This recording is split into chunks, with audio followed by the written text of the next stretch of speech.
जोहार दोस्तों, आप सभी का लवली लवली ब्लॉग्स में स्वागत है। तो आज आए हुए हैं हम लोग हुमायूंस टॉम्ब, जिसको दिल्ली का ताजमहल भी कहा जाता है। तो यहीं पे हम लोग गूगल गर्ल से सारी जानकारियाँ लेंगे, वो हम लोग को सारा डिटेल्स बताएगी। तो वीडियो में बने रहिए। वीडियो अगर अच्छा लगे तो प्लीज़ लाइक शेयर और चैनल को सब्सक्राइब कर दीजिएगा। तो यहाँ पे जितने बागान वगैरह है और यहाँ पे जैसे बगीचा है और कहाँ कहाँ टॉम्ब रखे हुए हैं, कहाँ क्या सेटल है, ये सारा कुछ आपको गूगल गर्ल के जुबानी से सुनने को मिलेगा। तो वीडियो को शुरुआत करते हैं। हुमायूं टूम्ब मकबरा ए हुमायूं तुर्किश हुमायूं कब्री भारत के दिल्ली में बना हुआ मुगल शासक हुमायूं का मकबरा है। 1569-70 में हुमायूं के बेटे अकबर ने इसे मान्यता दी थी और बेगा बेगम द्वारा चुने गए पर्शियन आर्किटेक्ट मिरक मिर्जा घियास ने इसे डिजाइन किया था। भारतीय उपमहाद्वीप का ये पहला गार्डन मकबरा है।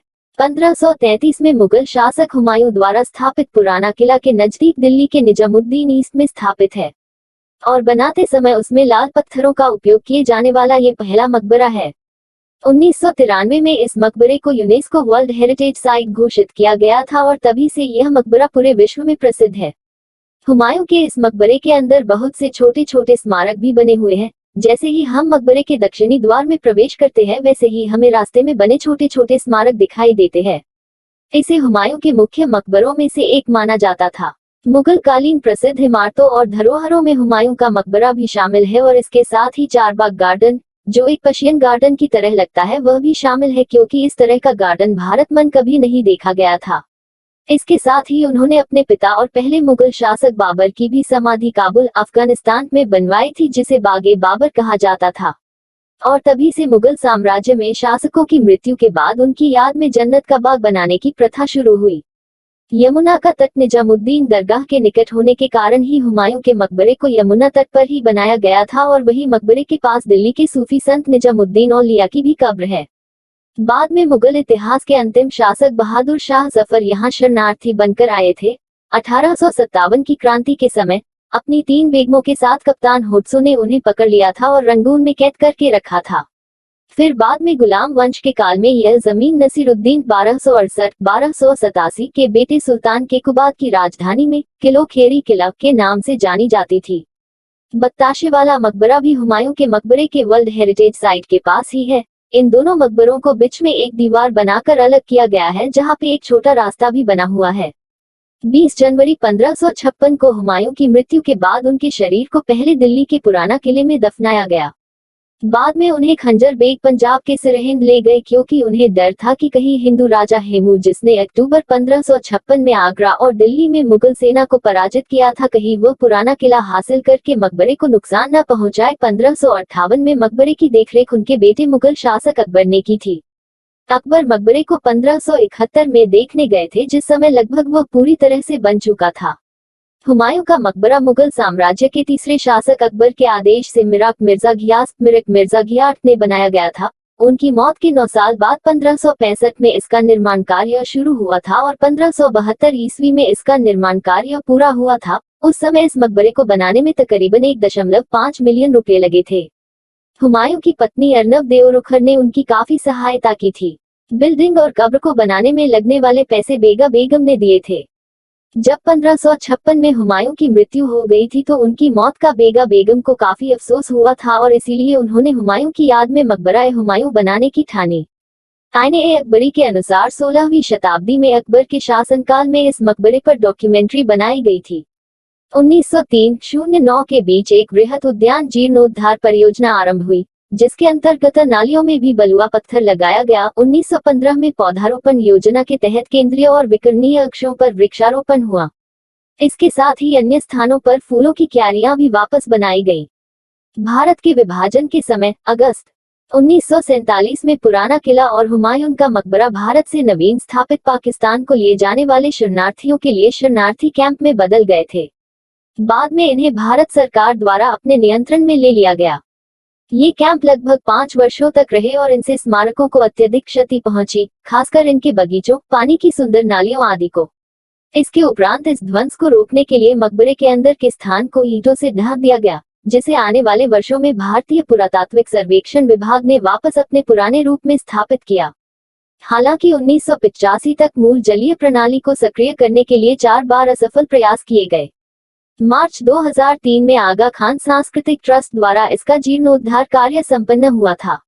इस जीर्णोद्धार के बाद यहाँ के बागों की जल नालियों में एक बार फिर से जल प्रवाह आरंभ हुआ।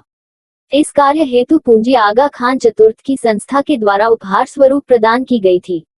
मुख्य इमारत के निर्माण में 8 वर्ष लगे, किंतु इसकी पूर्ण शोभा इसको घेरे हुए 30 एकड़ में फैले चारबाग शैली के मुगल उद्यानों से निखरती है। ये उद्यान भारत ही नहीं वरन दक्षिण एशिया में अपनी प्रकार के पहले उदाहरण थे। ये उच्च श्रेणी की ज्यामिति के उदाहरण हैं। जन्नत रूपी उद्यान चार दीवारी के भीतर बना है। ये उद्यान 4 भागों में पैदल पथों, खियाबान और 2 विभाजक केंद्रीय जल नालिकाओं द्वारा बंटा हुआ है। ये इस्लाम के जन्नत के बाग में बहने वाली 4 नदियों के परिचायक हैं। इस प्रकार बने 4 बागों को फिर से पत्थर के बने रास्तों द्वारा 4-4 छोटे भागों में विभाजित किया गया है। इस प्रकार कुल मिलाकर 32 भाग बनते हैं। केंद्रीय जल नालिका मुख्य द्वार से मकबरे तक जाती हुई उसके नीचे जाती और दूसरी ओर से फिर निकलती हुई प्रतीत होती है, ठीक जैसा कुरान की आयतों में जन्नत के बाग का वर्णन किया गया है। मकबरे को घेरे हुए 4 बाग हैं। वो उन्हें घेरे हुए 3 और ऊंची पत्थर की 4 दीवारी है। व तीसरी ओर कभी निकट ही यमुना नदी बहा करती थी, जो समय के साथ परिसर से दूर चली गई है।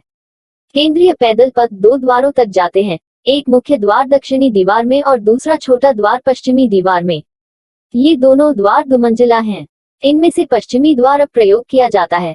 वो दक्षिणी द्वार मुगल काल में प्रयोग हुआ करता था और अब बंद रहता है। पूर्वी दीवार से जुड़ी हुई एक बारादरी है। इसमें नाम के अनुसार 12 द्वार हैं और इसमें ठंडी बहती खुली हवा का आनंद लिया जाता था। उत्तरी दीवार से लगा हुआ एक हम्माम है जो स्नान के काम आता था। मकबरे के परिसर में चारबाग के अंदर ही दक्षिण पूर्वी दिशा में 1590 में बना नाई का गुंबद है। इसकी मुख्य परिसर में उपस्थिति दफनाए गए व्यक्ति की महत्ता दर्शाती है। वह शाही नाई हुआ करता था। यह मकबरा एक ऊंचे चबूतरे पर बना है जिस पहुंचने के लिए दक्षिण ओर से 7 सीढ़ियां बनी हैं। ये वर्गाकार है और इसके अकेले कक्ष के ऊपर एक दोहरा गुंबद बना है। अंदर 2 कब्रों पर कुरान की आयतें खुदी हुई हैं। इनमें से एक कब्र पर 999 अंक खुदे हैं, जिसका अर्थ हिजरी का वर्ष 999 है जो 1590-91 बताता है। हुमायूं का मकबरा को यूनेस्को वर्ल्ड हेरिटेज साइट घोषित किया गया है, इसलिए यहाँ बहुत से पर्यटन आते रहते हैं। इसे देखने का समय सुबह 6 बजे से शाम 6 बजे तक का है। हुमायूं के मकबरे की कुछ रोचक बातें। Humayun's tomb interesting facts 1. Humayun के मकबरे में हुमायूं का शरीर 2 अलग अलग जगहों पर दफनाया गया है। 2. एक इंग्लिश व्यापारी विलियम फिंच 1611 में मकबरे को देखने आया था। उसने बाद में अपने लेख में मकबरे की आंतरिक सुंदरता, शामियाने, कब्र और दीवारों पर की गई कलाकृतियों के बारे में बताया। उसने लिखा है कि केंद्रीय कक्ष की आंतरिक सज्जा आज के खालीपन से अलग बढ़िया कालीनों व गलीचों से परिपूर्ण थी। कब्रों के ऊपर एक शुद्ध श्वेत शामियाना लगा होता था और उनके सामने ही पवित्र ग्रंथ रखे रहते थे। यह जगह था, यहाँ से निकलने का तो मन नहीं कर रहा था। इतना अच्छा लगा कि क्या बोले कि बार बार मन करता है कि यहीं घूमते रहें, लेकिन क्या करें, जाना पड़ेगा। तो अब चलिए यहाँ से चलते हैं। वीडियो अगर अच्छा लगा हो तो प्लीज़ लाइक शेयर और चैनल को सब्सक्राइब कर देते हैं। Bye bye. फिर मिलते हैं हम लोग नेक्स्ट ब्लॉग में। तब तक के लिए जय हिंद, जय भारत, वंदे मातरम। देख सकते हैं यहाँ पे काफ़ी अंधेरा हो चुका है और यहाँ पे मतलब कि जितना रात में हम लोग निकल रहे हैं और इसी का दूसरा दिन हम लोग पहुँच गए हैं आनंद विहार टर्मिनल घर जाने के लिए। और यहाँ पे भी आनंद विहार टर्मिनल में भी इतना अच्छा दीवारों पे पेंट किया गया है। यहाँ पे इंडिया गेट हो गया हो या फिर लाल किला है या फिर लोटस टेम्पल वगैरह भी है। लोटस टेम्पल का भी यहाँ पे मोनूमेंट्स वगैरह, यहाँ भी बहुत सारा कलाकृतियाँ दिया गया है। तो अब यहाँ से हम लोग निकलते हैं। अब हमारी ट्रेन खुल चुकी है। तो किसी ने क्या खूब कहा है, रहेंगे दर्द जिंदगी में तो खुशी का इंतजाम क्या होगा, निकल पड़े हैं जो बदलने खुद को, ना जाने इस सफ़र का अंजाम क्या होगा। कुछ सपने पूरे करने हैं, कुछ मंजिलों से मिलना है, अभी सफ़र शुरू हुआ है, मुझे बहुत दूर तक चलना है, बहुत दूर तक चलना है। तो इसी शायरी के साथ हम विदा लेते हैं। फिर मिलते हैं हम लोग नेक्स्ट ब्लॉग में। तब तक के लिए बाय बाय। जय हिंद, जय भारत, वंदे मातरम।